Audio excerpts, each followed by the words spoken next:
What's up guys, and welcome back to another EVE Online video. Today I am just out in my Buzzard, cloaked up at the moment because I'm sat off a structure in Wormhole space. But yeah, out in my Buzzard doing a bit of exploration, and I thought I would record basically just to see how I get on in a couple of hours of just exploration, looking for relic and data sites in Wormhole space. And so then we can just have a good idea of how lucrative it can be. Obviously this video won't be a couple of hours, but I'm going to start by just like cracking on with the scanning, so keep an eye on the time. It's just gone 11:30 Eve time, so we're not that long after downtime. So I'm going to crack on with the scanning, and while we're going, at the beginning I'll talk through a couple bits that those of you that are new to Wormhole space and Wormhole exploration might want to know, and then I'll just then pause the video, crack on with my my exploration for a couple of hours, and then just see what loot we've got at the end of it.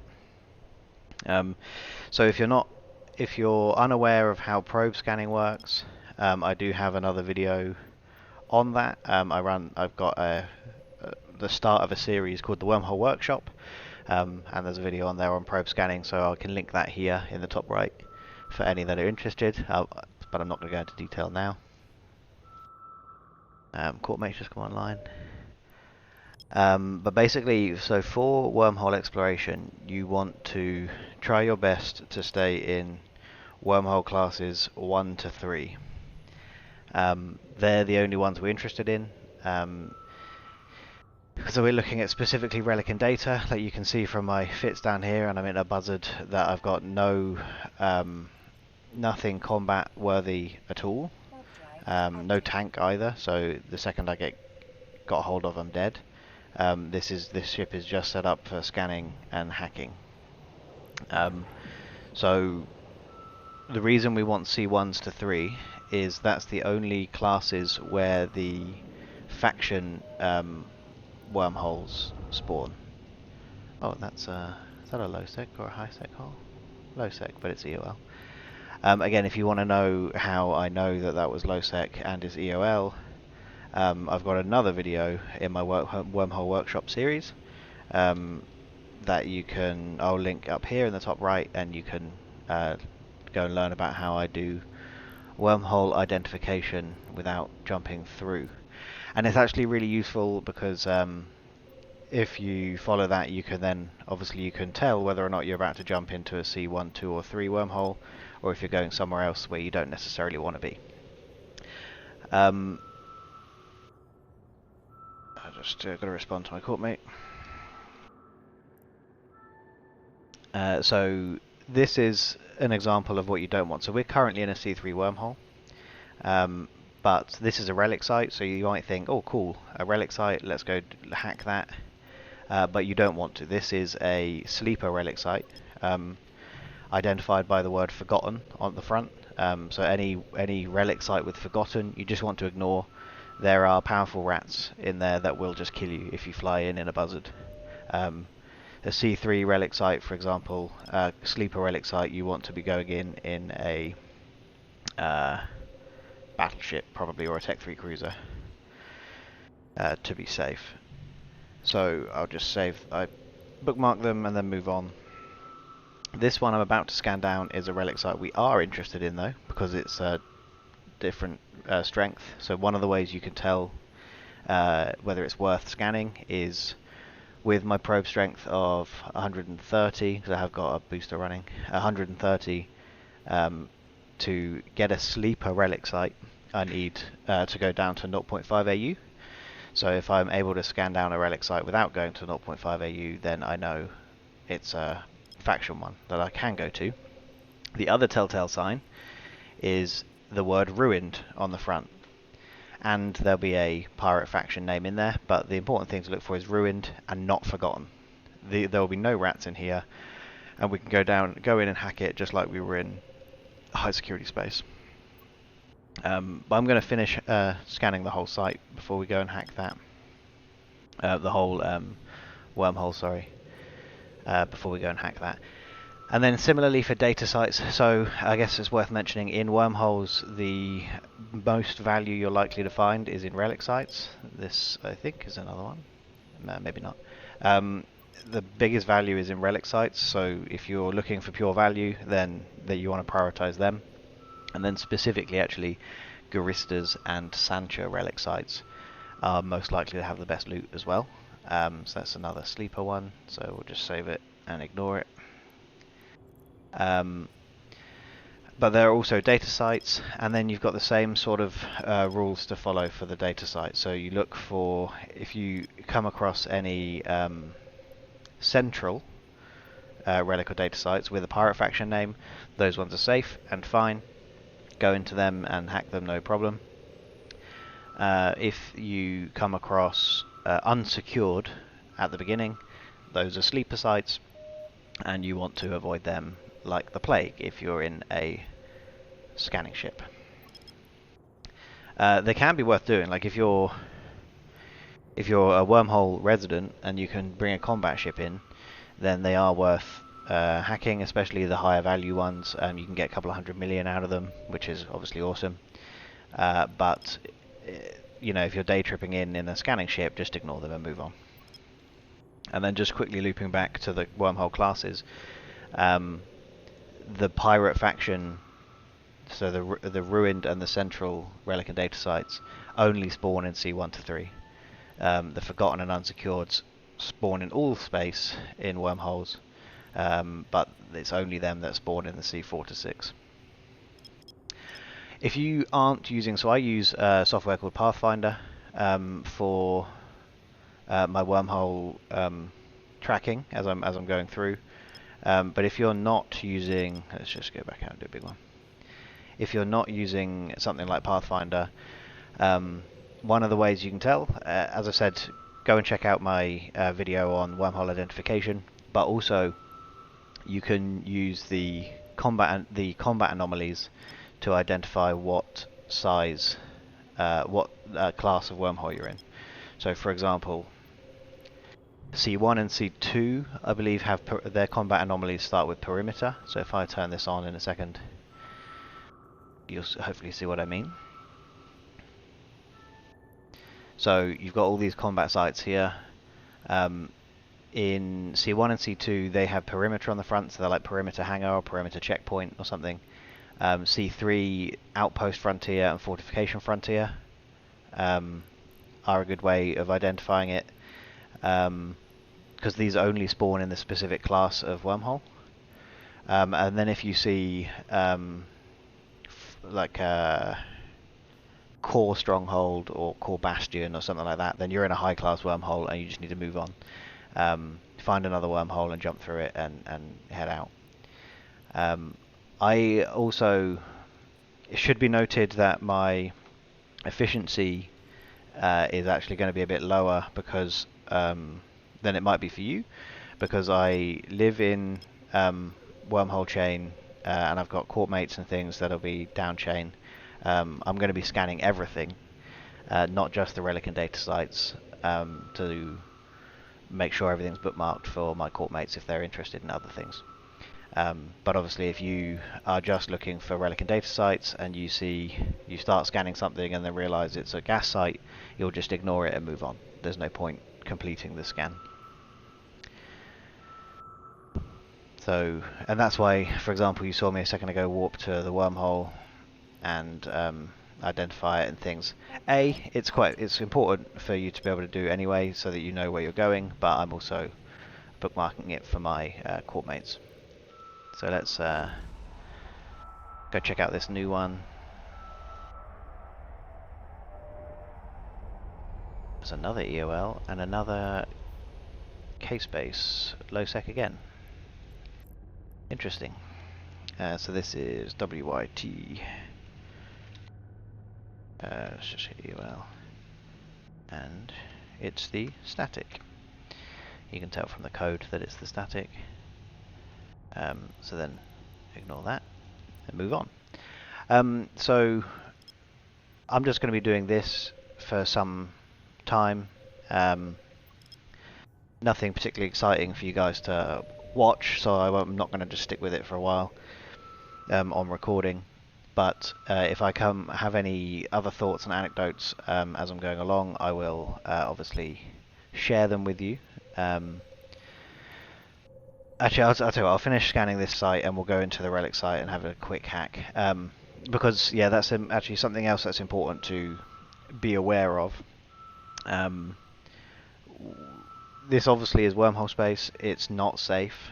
Not safe at all. So I'm doing this in a covert operations ship, so I can stay cloaked all the time unless I'm hacking effectively. If you're not able to fly covops, you might be doing this in a Heron or a Magnate or something, where you can be cloaked while you're scanning, but while you're warping around, you have to decloak. So you probably won't do what I'm doing and warp to the wormholes as you scan them, because that'll mean you decloak very often. You might want to scan everything and then warp between places afterwards. And so, as I mentioned, so then when you're hacking, you are decloaked. There's nothing you can do about that, so you are visible to enemies in space. And they will come and find you. There are people that spend a lot of time looking for people that are hacking, because if it can be lucrative to be out hacking all the time. So if you go and do this, hopefully I'm going to demonstrate that by the end of a couple of hours I have 100 or 200 million in my cargo, and that's a pretty good return. But then someone can just fly up and pop you, and that's all gone. Just a quick example, by the way. Sleeper data site with unsecured on the beginning. So people do that a lot, and you can spend several hours out hacking, think you've got great loot, but until you get that loot out to HiSec, essentially count it as zero value, because you can just get popped. I've got an example of it down here somewhere. There we are. So 2 weeks ago, I lost a Buzzard with decent value. This is only estimated from Eve. I think on Zkill it was more like 250 million. And most of that value was in the loot. So I had the enhanced war consoles are worth a lot. The intact armor plates are worth a lot. And so I lost all of that. And I like to think I am relatively capable of not dying. Most Tech 3 cruisers or anything that land on me while I'm hacking, I'm paying enough attention to get away from them, because their locking time is too high. But you do occasionally come across pilots like this one. Nope, not that one, sorry. That's one we killed. Whoa, what's going on there? It just scrolled all the way to the bottom for fun. Come on. 14, where's it? Here. So this guy, we went and checked his kill board afterwards, and you can find his most recent Tengu loss, which is quite a long time ago. He's obviously quite good at what he does, but he is specifically fit to kill people out doing what we're doing. That's his entire playstyle. He's got his Tengu fit as a glass cannon, so it's got very, very little tank, but has sensor boosters and a whole array of things to make the locking almost instant and the ability to kill you almost instant. And so that's what he does. He finds people that have gone out hacking, pops them, takes the loot, makes loads of money, which is absolutely fair enough. And very occasionally you will come across someone like that, and there's very little you can do. By the time I realized he'd been camping the system, by the time I realized he was there, I was dead. So just sometimes it just happens, which is all good. But something to bear in mind, that this obviously isn't a safe activity. Might feel safe until suddenly you're dead, but it is can be lucrative and is enjoyable if you want to be more chilled for a day. So like the reason I'm doing this today is, it's a Saturday. I'm just hoping to chill for a few hours after downtime. So yeah. So we're about to scan the last site in here. So we've got an unlucky, and there's only one faction site we can run. So one relic site, which I am going to do. I do want to warp to these wormholes first. so that we know what's going on. But situational awareness is very important in wormholes. So this is a frigate wormhole to C4, so I do not care about that, because as I said, C4s are not interesting. However, the other two wormholes are both low sec and EOL, so we don't care about them either. So we're hoping that this one will be a C1 to 3, so we can pop through it afterwards. If not, maybe we'll go through the C4. But as I said, like, if you want to know how to do this, please go check out my other video. This is another C4, and not a frig hole this time though, so this will probably be where we go next. But we are only going through there to continue the chain. Just find a new wormhole and move on. So I real quick need to do this to populate Pathfinder for my corporation. You're not going to see the other screen because that would be OPSEC stuff. Right, that's done, so now I can get rid of everything, and we will go into the Angel site. I've been descanning in the background, and so far nothing has come up. You do want to be careful, as I say, because you want to reduce the likelihood of getting ganked. So I walked to this structure and had a look, and there was no one online docked. Doesn't mean there's no one in system, but there was no one docked in there. There is a force field on one of these control towers, so you know this wormhole is active, but not hugely active because of the number of combat sites and stuff in here. So you know, I feel okay about it, and I'm just going to go burn and do this, and try and pay attention to whether or not I get killed. So I changed my overview, which is why the descan results have changed. I probably should come back to this. And just, you want to descan the whole time. All the time you're scanning, descan, because if anyone makes a mistake or decloaks in, oh, there's a wormhole or something in descan range as they pop through, then you can get them. And then you just want to be as quick as possible. I don't think it matters if you fail these hacks. Oh, this is a red hack. I don't think it matters if you fail. You can just go as many times as you like. So just be quick, but you want to be efficient.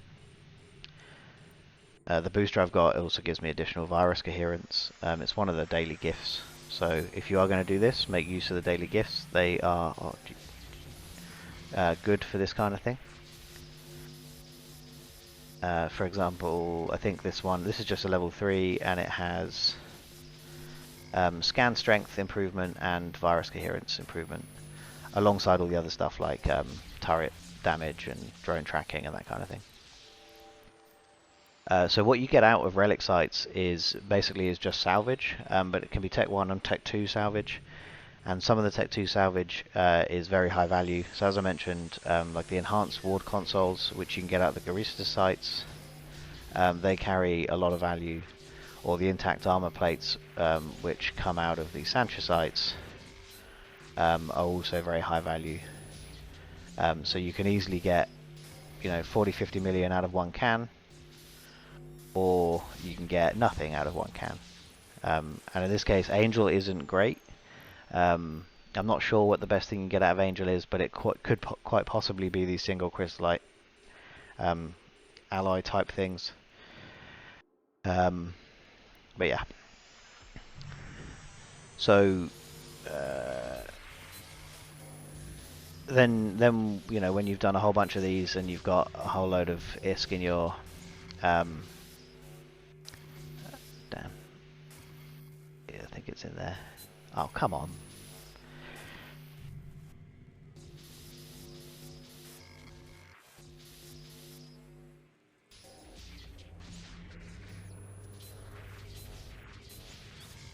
Not in there. Okay.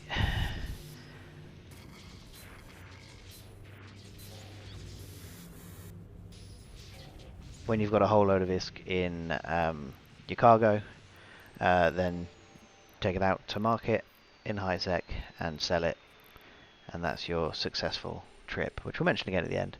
And again, it's then how long you do this for, how long you How many sites you run is all up to your risk appetite.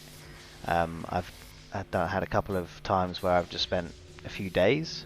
So before we lived in Wormhole space, I'd sort of day trip in, but just come in for a couple of days and just try and hack as much as I could. Trying to almost fill the cargo hold. If you do it in an Astro, I think they've got quite a lot of bigger cargo hold. And if you're willing to do that, you can leave space. You can leave with sort of 500 million in your container. But it's a big risk, because if you get caught after like 2 or 3 days or trying to get out, you've just wasted 2 days effectively, and none of that ISK you've earned in that time counts for anything. So I then just burn away. I don't like to warp directly to where I want to go. I just burn in a straight line and cloak. So just in case anyone was watching me, they don't then work out where I go afterwards. So now just real quick, these are the options we've got: low-sec EOL, low-sec EOL, C4 frig hole, and a C4. We don't want to use any of those, but C4s are good for chain building, so we'll now just jump through that C4 and start scanning. When you're in there, you just want to find a wormhole, warp to it, see if it's a C1 to 3. If it's not, find another wormhole, warp to it, see, and so on. As I say, I'm going to scan everything, so I'm not going to record myself doing that, but your approach would be enter, bookmark your chain. That's an important thing. So I'm naming this for the corporation J134732, in case anyone wants to follow me. But as soon as you jump through a wormhole, save location and call it whatever you want, but make sure you know your way back out. Otherwise, you can get stuck for a long old time. Alright, so now we're here in this C4. I'll start scanning. You just want to find wormholes and move on. C4s have 2 wormhole statics. One of them is likely to be the wormhole we just jumped through, but there will be at least one other wormhole in here, so that's why C4s are quite good for chain building. But anyway, I'm going to keep doing this.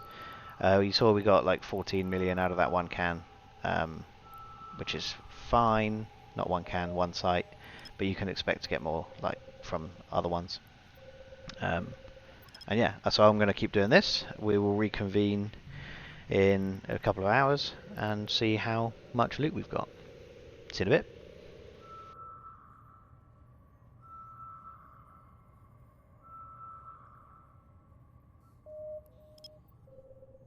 So I realised actually I have the time blurred, so you can't see that and keep track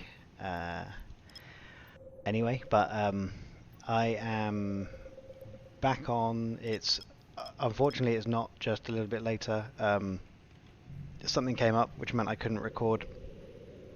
So we're actually a couple of days later, but I've not been out in my Buzzard since then. And I've got all the same loot in here, so my thinking is that we can just pick up where we left off, and basically I'm out forming a new chain, and so if I do like another hour or so of scanning, then that achieves the same result of going out and doing 2 hours or so in one go, which was the initial aim of the video. So yeah, that's what I'm doing. Hopefully you guys still think it represents what the video was supposed to. But yeah, I wanted to be transparent and not try and lie to you guys. So yeah, I'm going to go and do this now for another hour or so, and we will then check in at the end to see how much loot I've ended up with. See you in a bit.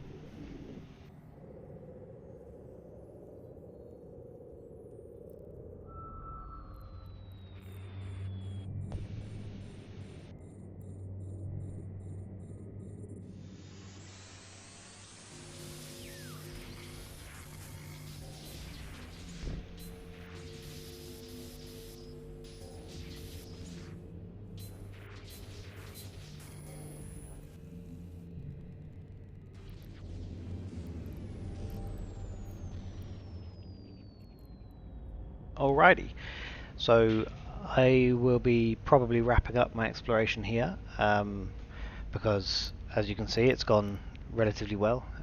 Got nearly 250 million estimated in loot, which is pretty nice, and that genuinely has been a grand total of exploration of a little under 2 hours.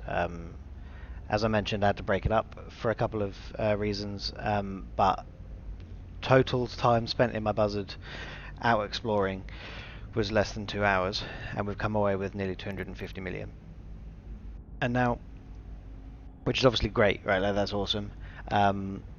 That's not necessarily reliable. I do want to caveat that there are some specific items that are worth quite a lot, and that's why I think I mentioned earlier on in the video about the higher value sites, so Sancha and Guristas being better than the other ones, and that's because the specific items that can drop from there are worth a lot more. And in this case, it was the Guristas sites. You get enhanced ward consoles. Like, I've only got 34 of them, and that's 170 of my 250 million. So, you know, like, pretty much all the value is in that. Where else? You know, intact shield emitters are worth a little bit, but not much. Logic circuits, a little bit, but not much. So, you know, it's power, yeah, a little bit, but not much. So the big hit monies are in enhanced ward consoles or intact armor plates, or what you can get from Sancha sites. So, as it happens, I was on about 80 million until just now, and then the last site I ran had loot totaling a little over 160 million. So, because from 3 cans it was 75 million, 55 million, and 20 million across 3 cans, and then some other stuff in the other ones. So it really can be like hit and miss like that, right? Like if I hadn't had that, if that site had just dropped like 15 million, then I'd be wrapping up at 2 hours telling you that I'd achieved 100 million. But actually, I can tell you I've achieved 250 million because I hit that site. And including these 2 blueprints as well. So these also dropped from that final site, and they're both worth not very much, but a small profit if you want to build them. So 3.6 to 6, and 5 to 13.5. So, you know, there's more value there, and you've probably got the loot to build them because you will have hacked it from somewhere. So, all in all, really good. What I did want to talk to you about as well, but unfortunately I've got a little bit of lag today, so I've not been able to create the perches in the way I wanted to show you. But basically, I wanted to also talk about one other method of being in a site, which I won't be able to show you now, but where you can stay that little bit safer. So obviously it's still wormhole space, you're still exposed, you're not safe, but you can make yourself that little bit safer by basically creating a bookmark out at the very edge of the site. So at least 150 kilometers away from all of the cans, because that's the distance minimum required to warp. And then you can warp in and out of the site to the perch, and to save yourself having to fly between the cans, so you don't have to burn or slow boat between the cans, at which point you're obviously quite exposed. So you reduce your exposure. So when you're in warp, you're safe. You can cloak, and obviously while you're warping, if you're in a covops, then you land on the can, decloak, start hacking. At this point, you're exposed, like you can be killed. Finish the hack, immediately warp to your perch, and then obviously while you're like in warp again, you're safe, and then you cloak up, and you can do that, and then choose the next can, and you can warp directly to that next can instead of having to fly between them. So it's a pretty good technique. It's a bit of a pain, like I don't employ it all the time, but for example, if I was to continue hacking now with 250 million in my cargo, I would do that. But also, this is one of the reasons I've stopped just before the 2 hour mark is I've got 250 million in my cargo. It's a bit silly to carry on hacking at this point unless you've got massive risk appetite. Like if you get to this amount of ISK in your cargo, I would recommend scanning yourself back out, dropping it off at a station, and then by all means diving back in. But like, find a way to drop your loot off. You don't want to spend all that time hacking just for someone to pop you and get away with all of it afterwards. Then you've just wasted your time.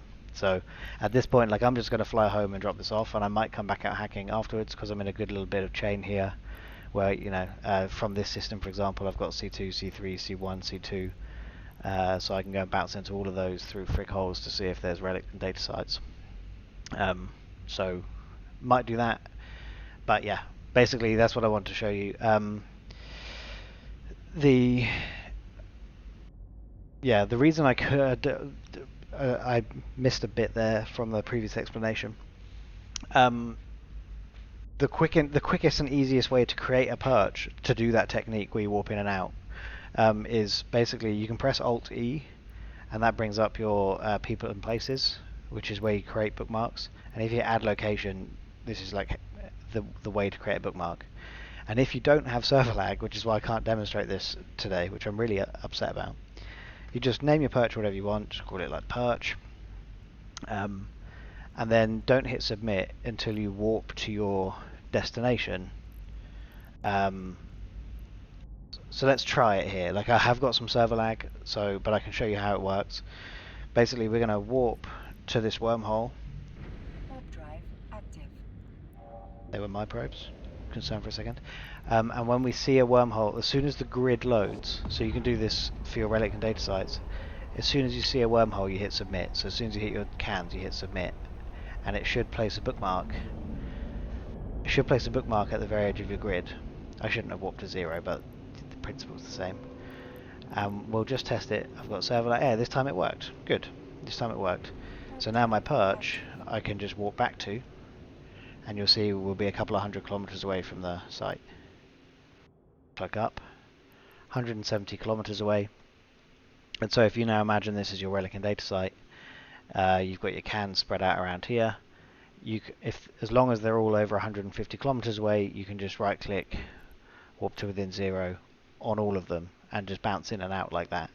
So that's the really quick and easy way to create a perch. It's also useful for other things like rolling wormholes. Yeah, but it doesn't work so much if you've got a little bit of lag, because you need to be really quick on the grid loading, and then obviously have time for the server to respond and place your bookmark. So this time it did work, but I tried it on a couple of other sites. I tried recording it, and it just kept failing, which was annoying. But anyway, thanks very much for watching, guys. Hope you enjoyed the video, found it informative, and wormhole exploration is lucrative. Get out there, go do it, but please stay safe where you can, because if I come across you and I'm in a combat ship, I will try and pop you. But you can, do what you can to try and avoid that happening. But as I say, can be really lucrative. 2 hours, 250 million. Nice and easy. Thanks very much. If you enjoyed the video, please consider liking and subscribing to the channel if you want to see more of these. Appreciate every one of you, and yeah, I hope you all have a good one. Cheers.